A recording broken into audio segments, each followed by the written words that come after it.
Everyone, you are welcome to my channel N Minds Arena. आज की इस video में हम पूर्वी क्लास 6 की इंग्लिश बुक में से पोएम द वीनर को पढ़ने जा रहे हैं। Let us do these activities before we read. पढ़ने से पहले हमें कुछ एक्टिविटीज करनी होंगी। Look at this picture. इस पिक्चर को देखिए। You can see it is evening time, क्योंकि शेडोज आप देख रहे हैं लॉन्ग हैं। One child is sitting and he is blowing. Blowing का मतलब उड़ाना, उड़ा रहा है। सोप बबल्स उड़ा रहा है। And these two children are enjoying this game and this girl is running. Now we should see the question answers. What are these children doing? ये बच्चे क्या कर रहे हैं? These children, यहाँ से हम शुरू करेंगे आंसर को।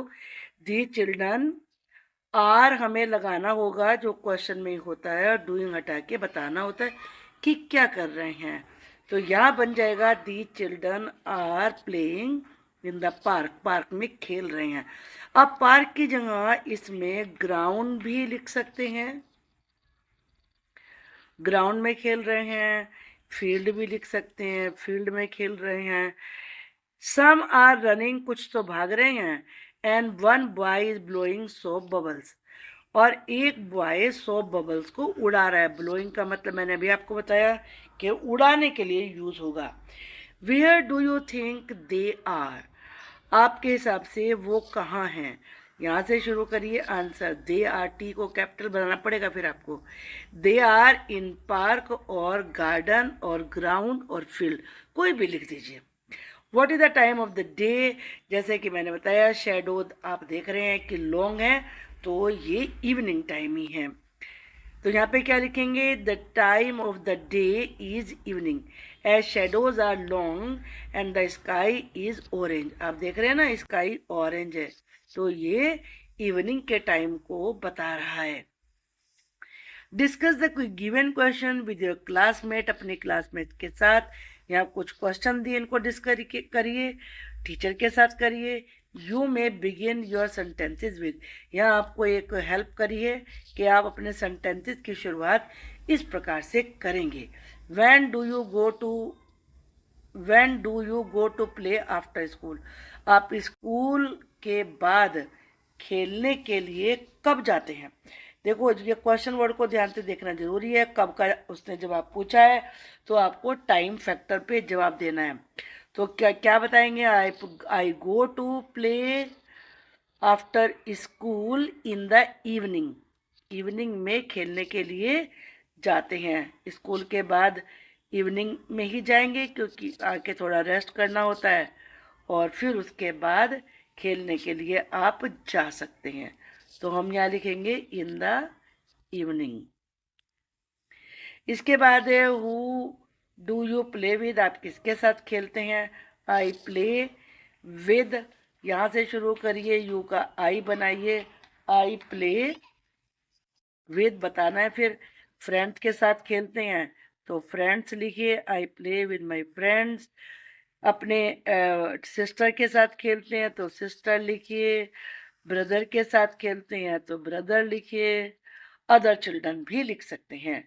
Where do you go to play in the evening? Evening में आप खेलने कहाँ जाते हैं? आपको प्लेस बताना है। The place I go for playing, तो यहाँ से आ जाएगा इज। अब ये पार्क भी हो सकता है, पार्क में जाते हैं बच्चे, ग्राउंड में जाते हैं, या फिर फील्ड में जाते हैं। आप इनमें से कोई भी राइट कर सकते हैं।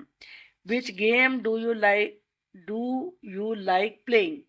I like playing. इसके बाद आपको कोई भी गेम का नाम बताना है। आप इसमें फुटबॉल लिख सकते हैं, क्रिकेट लिख सकते, जो आपको अच्छा लगता है, क्योंकि आपको इनके जवाब देने हैं। When do you come back home? आप घर कब वापस आते हैं? समटाइम्स, कभी कभी। आई कम बैक, इसके बाद आपको बताना होगा आई कम बैक। अब इवनिंग में तो गए हैं, तो आफ्टर आपको टाइम बता दीजिए। आफ्टर 7, अब शाम के जो होते हैं 7 PM आप लिख सकते हैं ऐसे। 6 PM लिख सकते हैं, 7:30 PM लिख सकते हैं। तो ये आप यहाँ पर राइट कर सकते हैं। Now see the next question, let us read. अब इसके बाद हमें रीड करना है। Evenings we play ball next to the creek. Creek water body के लिए आया है। ये स्ट्रीम होते हैं, आप देख रहे हैं ना, ये जा रही है, ये देखो, ये तो ये छोटी सी स्ट्रीम है कोई। इवनिंग में हम खेलते हैं बॉल से। नेक्स्ट टू द क्रीक का मतलब स्ट्रीम के पास में खेलते हैं। इन आवर नेबर्स फील्ड, अपने पड़ोसी के खेत में। वी रन सो फास्ट, हम इतना तेजी से दौड़ते हैं। I can't even catch my breath, मैं तो सांस भी नहीं ले पाता। यहाँ पे कैच से मतलब है सांस लेना, टेक इन, जैसे ये हो रहा है ना, हाफ रहा है ये, ब्रेथलेस है ये। When blue dark turns to black, जब ब्लू डार्क, यहाँ ब्लू डार्क से मतलब है इवनिंग, इवनिंग का थोड़ा सा डार्कनेस बिल्कुल ब्लैक होने लगता है, यानी कि जो इवनिंग है वो नाइट में चेंज होने लगती है। कोल्ड ग्रास एक्स अवर फीट, तो जो ग्रास, क्योंकि जैसे ही सनसेट हो जाएगा तो ठंड बढ़ने लगेगी, टेम्परेचर कम हो जाता है, तो ग्रास भी ठंडी हो जाएगी, तो उनके पैरों में दर्द होने लगता है। एक का मतलब होता है pain, PAIN। Trees creep close, creep का मतलब होता है मूव, यानी कि पास में आ जाना, मूव।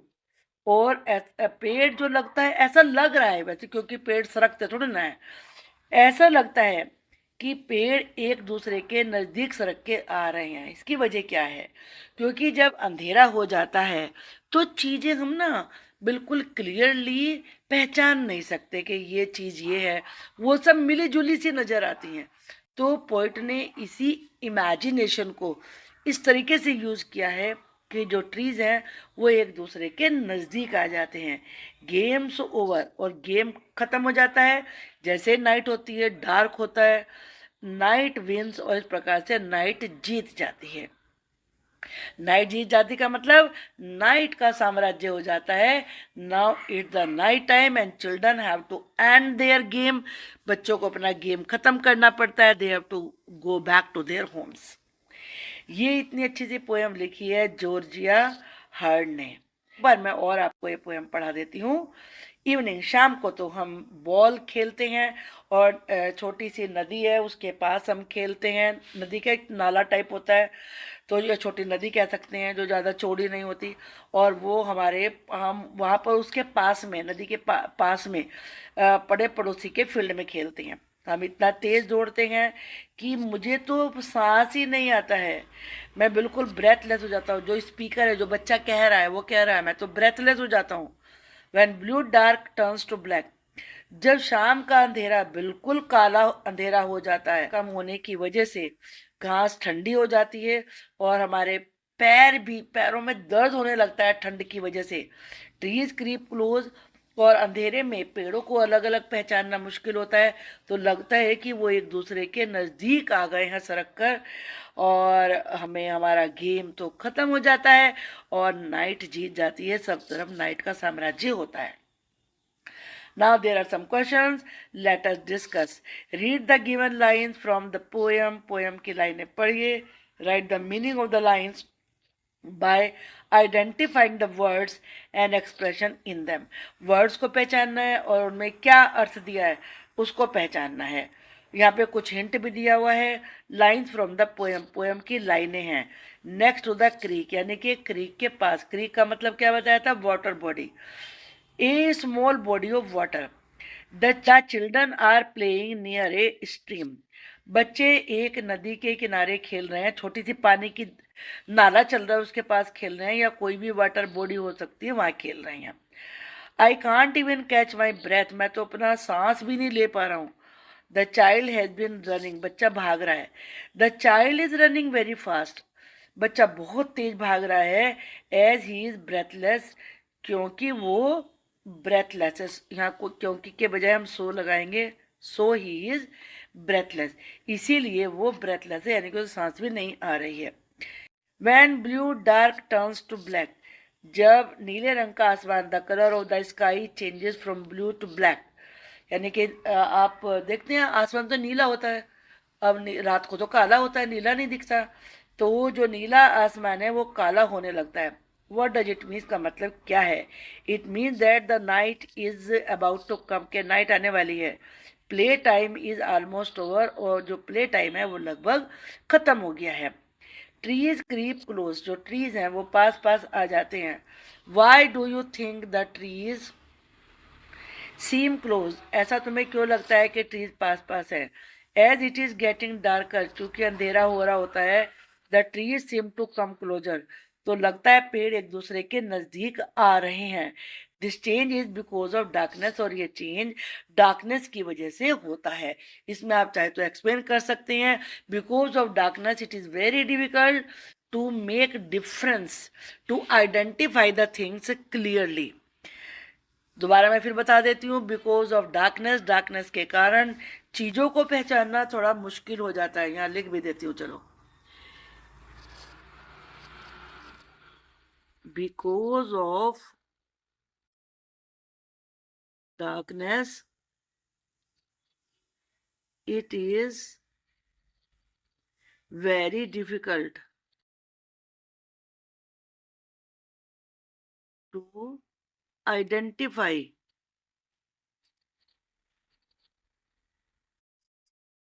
The things. तो पेड़ भी इसीलिए एक लगता है जैसे एक दूसरे के नजदीक आ गए हैं। Number 2, read the poem, poem पढ़िए, complete the following based on the poem. The children play, children क्या खेल रहे थे? प्ले। यहाँ पर आप देख सकते हैं कि यहाँ पे लिख रहे हैं वी प्ले बॉल, बच्चे क्या कह रहे हैं? हम बॉल खेल रहे हैं। गेम का नाम यहाँ पर इस तरीके से यूज हुआ है, the children play ball in the evening, evening time है, शेडो आप देख रहे हैं लॉन्ग है, इन द नेबर्स फील्ड, और कहाँ खेल रहे हैं? नेबर के फील्ड में। दे रन सो फास्ट, इतना तेज दौड़ते हैं, that they run out of breath, कि बिल्कुल ब्रेथलेस हो जाते हैं। They continue to play till the evening, शाम तक खेलते रहते हैं। When the blue sky turns black, जब तक कि नीला आसमान काला नहीं हो जाता। And the trees are not clearly visible, और जो ट्रीज हैं वो साफ नहीं दिखते। They can feel their feet aching, aching का मतलब होता है दर्द होना, यानी कि पेनिंग, और उनके पैरों में दर्द होने लगता है। Now that it is cold, अब चूंकि ठंडा हो गया है, ठंड की वजह से दर्द हो रहा है। आप कभी बर्फ के ऊपर अपना हाथ रख के देखिए बहुत देर तक, तो आपको अपनी उंगलियों में दर्द होने लगेगा। फाइनली दे स्टॉप प्लेइंग, वो खेलना बंद कर देते हैं, गो होम, और घर चले जाते हैं, एज इट इज नाइट, क्योंकि रात हो गई होती है। Let us think and reflect, सोचें और विचार करें। Read the given lines and answer the following questions. We run so fast, हम इतना तेज दौड़ते हैं। I can't even catch my breath, मैं सांस भी नहीं ले पाता हूँ। क्वेश्चन है इसमें, complete the sentence given below with the correct option. ये एमसीक्यू है। The speaker need to catch her breath, speaker को अपना ब्रेथ लेने की, सांस लेने की जरूरत है, क्योंकि यहाँ पे हर क्यों लगा? क्योंकि जो जिन्होंने ये पोएम लिखी है, जो स्पीकर हैं, वो लेडी हैं। Because every one decide to walk, हर कोई वॉक करना डिसाइड करता है। All the friend wish to go home, सारे दोस्त घर जाना चाहते हैं। Running fast results in being breathless, और तेज दौड़ने की वजह से वो ब्रेथलेस हो जाते हैं। They need to do breathing exercise, उन्हें ब्रीदिंग एक्सरसाइज करनी है। लेकिन इसका जो करेक्ट ऑप्शन है वो ये है, क्योंकि वो तेज दौड़ रहे थे तो इसलिए उसे सांस नहीं आ रहा था। इज द स्पीकर अलॉन, क्या स्पीकर अकेली है? नो, द स्पीकर इज, यहाँ लाइए और नोट लगाइए, is not alone. Y do you से सो, ऐसा क्यों कहते हैं? क्योंकि आप फर्स्ट लाइन अगर देखेंगे, we run so fast, we तो ज़्यादा के लिए आता है, हम के लिए आता है, इसका मतलब वो अकेली नहीं है। Because we has been use in the first line, we use हुआ है। शी इज़ नॉट अलोन, वो अकेली नहीं है। There are other children also, और वहाँ दो और बच्चे भी हैं। What does the pattern in the line tell us, जो लाइन्स में पैटर्न है वो हमें क्या बताता है? अब पैटर्न से मतलब देखो, यहाँ पर ध्यान से देखिए आप, ये सेंटेंस एक है, I can't even catch my breath, और कितने इन्होंने कर दिए? 6 लाइन बना दी है इसकी। इतने सारे ब्रेक उसमें दे दिए हैं, तो ये ब्रेक उनके टूटे हुए सांस को बता रहा है। अब यहाँ पे ये what does the pattern the line tells us, the pattern से यहाँ से शुरू करिए। The pattern in the line tell us the speaker's breathlessness, कि उसे सांस नहीं आ रहा है, ये बता रहा है। The short line, line short है और ब्रेक्स हैं बीच में, show that is out of breath. When blue dark turns to black, जब नीला आसमान काला हो जाता है, यानी कि शाम को नीला होता है, रात में काला हो जाता है। कोल्ड ग्रास एक्स और फीट, और जो घास इतनी ठंडी हो गई है, क्योंकि जैसे ही सनसेट होगा तो ठंड बढ़ जाएगी, टेम्परेचर डाउन हो जाएगा, तो जो घास ठंडी हो गई है उससे उनके पैरों में दर्द होने लगता है। ट्रीज क्रीप क्लोज, और अंधेरे की वजह से ऐसा लगता है कि ट्रीज एक दूसरे के पास सरक आए, क्योंकि उन्हें अलग अलग पहचानना, आइडेंटिफाई करना मुश्किल हो गया है। गेम्स ओवर, फिर हमारा गेम ओवर हो जाता है। नाइट विंस, रात जीत जाती है, यानी कि वो अपने गेम को ख़त्म करके घर लौट जाते हैं। Give one reason why the grass is cold, grass cold क्यों है, इसका एक रीजन बताइए। एक हमने यहाँ पर दो रीजन लिखे हैं, because the sun has set, क्योंकि सनसेट हो गया है। द टेम्परेचर इज डाउन, और टेम्परेचर डाउन हो गया है। कंप्लीट द सेंटेंस सुटेबली, सही तरीके से सेंटेंस को कंप्लीट करिए। The children's feet are raking, बच्चों के पैरों में दर्द हो रहा है, because the grass is cold, क्योंकि जो घास है वो ठंडी है। And they have been running for a long time, और वो बड़ी तेज देरी से इस ठंडी घास पर ही दौड़ रहे थे, इसीलिए उनके पैरों में दर्द हो रहा है।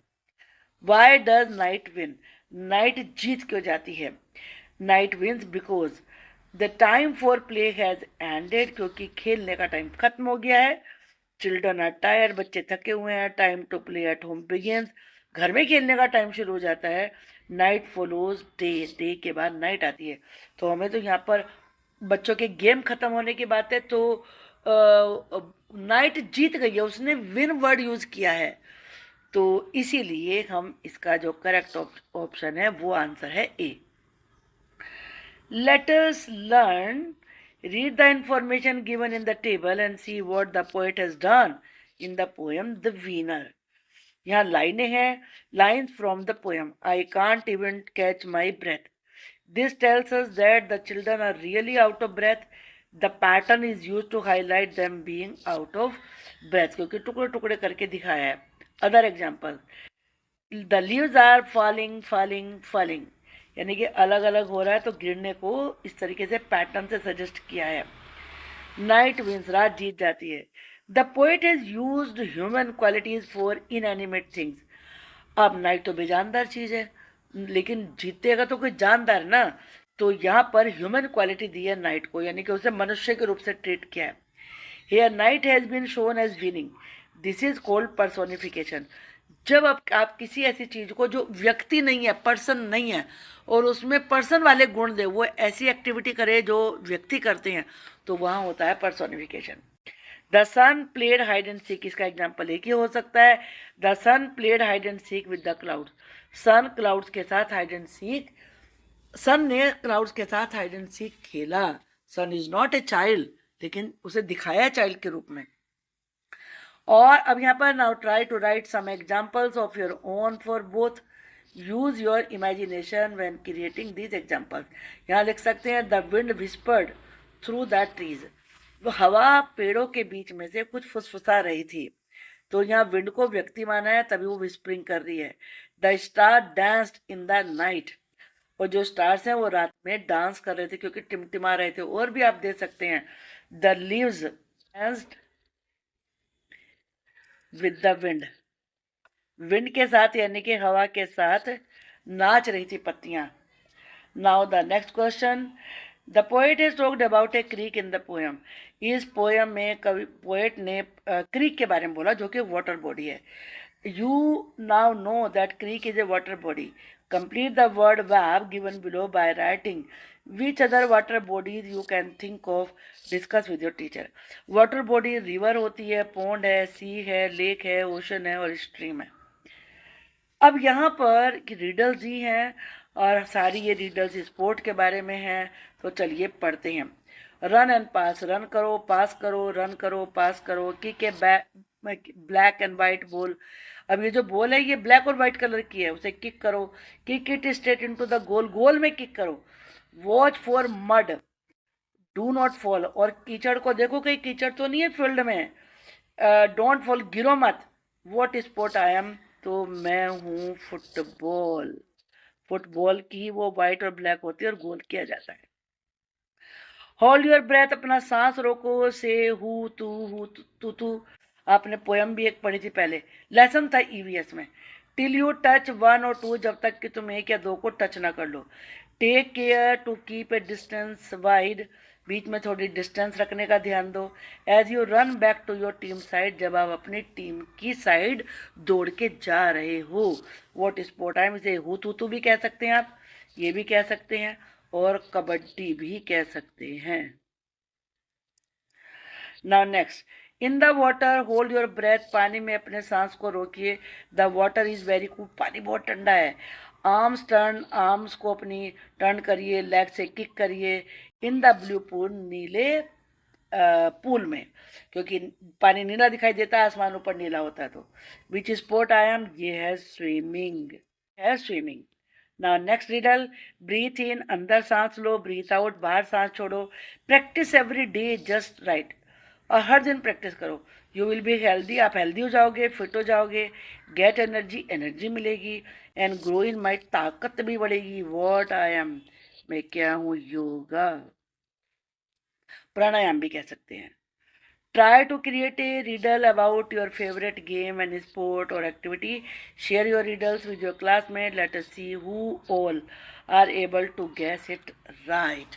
ये आपके करने के लिए, तो आप रिडल बनाइए और पूछिए अपने फ्रेंड से। ये भी बोलने के लिए है, enact the roles of a parent and a child, एक जना पेरेंट बनेगा, एक चाइल्ड बनेगा। सिचुएशन वन है, coming home late after play, खेलने के बाद आप लेट आए हो घर में, तो कैसे, पेरेंट अपसेट है और चाइल्ड एक्सप्लेन कर रहा है, तो पेरेंट क्या कहेंगे, why are you so late Aman, I am waiting for you. मम्मा, I got late because my bicycle was punctured. तो ऐसा आप इसमें कर सकते हैं।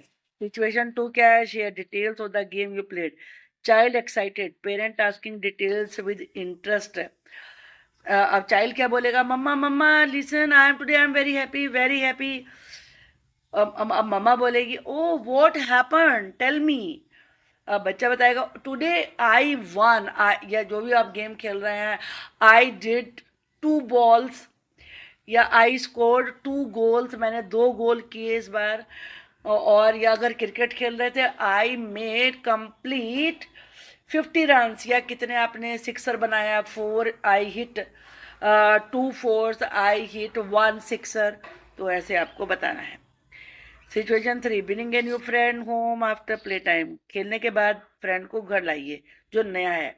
Child introducing, parent welcoming. अब ये चाइल्ड बोलेगा, mamma see my new friend, he is Amit, he is in my class, he is my classmate, ये भी कह सकते हैं, he is a new student. अब पेरेंट कहेंगे, oh you are most welcome. अब बच्चा कहेगा, mamma he is a very good player of cricket, of football, जो भी आपको कहना है। तो ऐसे बोलने की प्रैक्टिस करनी है। Now let us write a paragraph about your play time using the clues given below. What time do I go out to play, खेलने कब जाता हूँ। हु डू आई प्ले, किससे खेलता हूँ। What game do we play, हम क्या game खेलते हैं। Which is my favourite game, मेरा फेवरेट गेम क्या है। What do we gain from playing together, एक साथ खेल के हमें क्या मिलता है। When do we finish playing and go home, हम कब खेलना बंद करते और घर आते हैं। और अपने पैराग्राफ को टाइटल भी देना है। चलिए देखते हैं। वैसे आपके करने के लिए, लेकिन आपके हेल्प के लिए मैंने लिख दिया है माई फन प्ले टाइम, या माई फन टाइम भी आप लिख सकते हैं। Every evening I go out to play at 5 PM, जिस समय जाते हैं उस समय का लिख दीजिए। 5 बजे मैं खेलने जाता हूँ हर शाम को। I play with my friends from my neighbourhood, मेरे पड़ोस में से जो मेरे दोस्त हैं उनके साथ खेलता हूँ. वी इंजॉय मैनी गेम, बहुत सारे गेम हम इंजॉय करते हैं जैसे कि football, cricket, badminton. My favourite game is cricket because I love batting and hitting big shots. Playing together helps us stay active, learn teamwork, and have lots of fun. We play until it starts getting dark, and then we go home feeling happy and refreshed. Let us explore.